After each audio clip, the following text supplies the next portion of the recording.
जंतर मंतर येथे नीट परीक्षेतील कथित गैरप्रकार आणि पेपरफुटीच्या विरोधात सुरू असलेल्या विद्यार्थी आंदोलनाला शेतकरी कामगार पक्षानं जाहीर पाठिंबा दिलाय।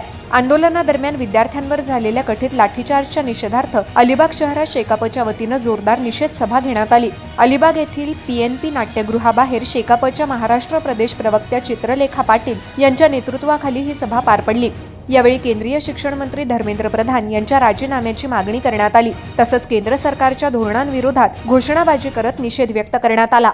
सभेदरम्यान भारतीय संविधानाच्या उद्देशिकेचं सामूहिक वाचनही करण्यात आलं।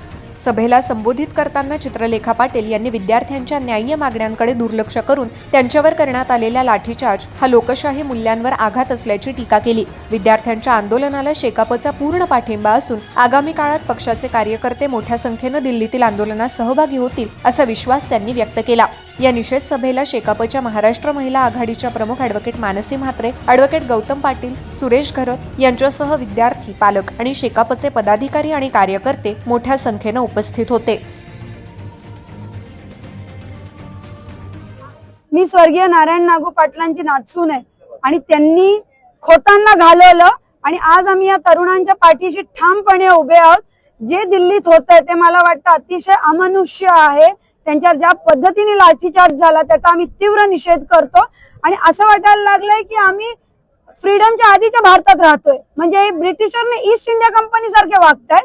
त्याच्यामुळे अलिबाग या सगळ्या जंतर मंतर मध्ये दीपकेंचा आणि सगळ्यांचा पाठिंबा देते। आम्ही धर्मेंद्रजी प्रधानांचा राजीनामा मागतो, अमित शहांचा राजीनामा मागतो त्या लाठीचार्जसाठी।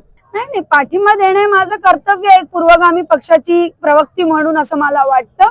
आणि खरंच वाईट वाटलं, जितके आंदोलक होते तितके पोलीस होते तिकडे आणि ज्या पद्धतीने तिथे वागवलं जात आहे लोकांना, विद्यार्थ्यांना, साधे साधे बिचारे विद्यार्थी मनात होप्स घेऊन येतात आणि त्यांना lathi charge, tear gas, uniform, guns मधले मिलिटरी मॅन, अरे विद्यार्थी आहेत, आपल्या देशाची मुलं आहेत का आतंकवादी आहेत?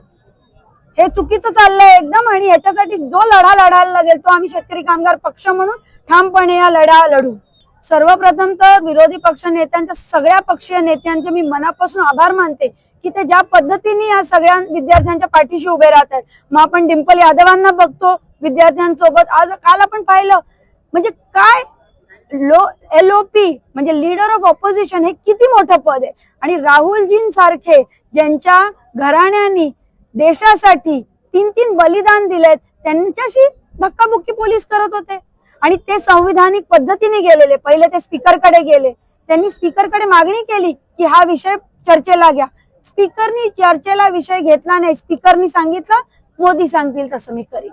स्पीकरनी चर्चेला विषय घेतला नाही, ते तिथे घरासमोर बसलेले त्यांचे खासदार घेऊन आणि काय मागत होते? फक्त मीटिंग मागत होते, चर्चा मागत होते, शांतपूर्व चर्चा मागत होते। त्यांच्याशी जर अशी वागणूक करतात तर तुम्ही इमॅजिन करा सर्वसामान्य विद्यार्थ्यांची लोक काय करत असतील। आम्ही हे आंदोलन या ठिकाणी अलिबागच्या भूमीत केलं, रायगडच्या भूमीत केलं, हे सांगायला की अलिबाग तालुक्याचा याला पाठिंबा आहे, शेतकरी कामगार पक्षाचा याला पाठिंबा आहे, टीम चित्रलेखा पाटीलचा याला पाठिंबा आहे, टीम चित्रलेखा पाटील फॉर एन्व्हायरमेंटचा पाठिंबा आहे आणि आमच्या विविध संघटना, विद्यार्थी संघटना असतील, आमची पूर्वगामी युवक संघटना असेल, आमची महिला आघाडी असेल, या सगळ्यांचा पाठिंबा दर्शवण्यासाठी, लढाईची तयारी दाखवण्यासाठी या ठिकाणी आम्ही ही मीटिंग घेतली। YouTube वर सुद्धा रायगड टाइम्स सर्च करा आणि पहा रायगडच्या कानाकोपऱ्यातील प्रत्येक बित्तम बातमी। आणि हो, लगेचच सबस्क्राईब बटनवर क्लिक करायला विसरू नका। रायगड टाइम्स, आपलं चॅनल, आपला आवाज।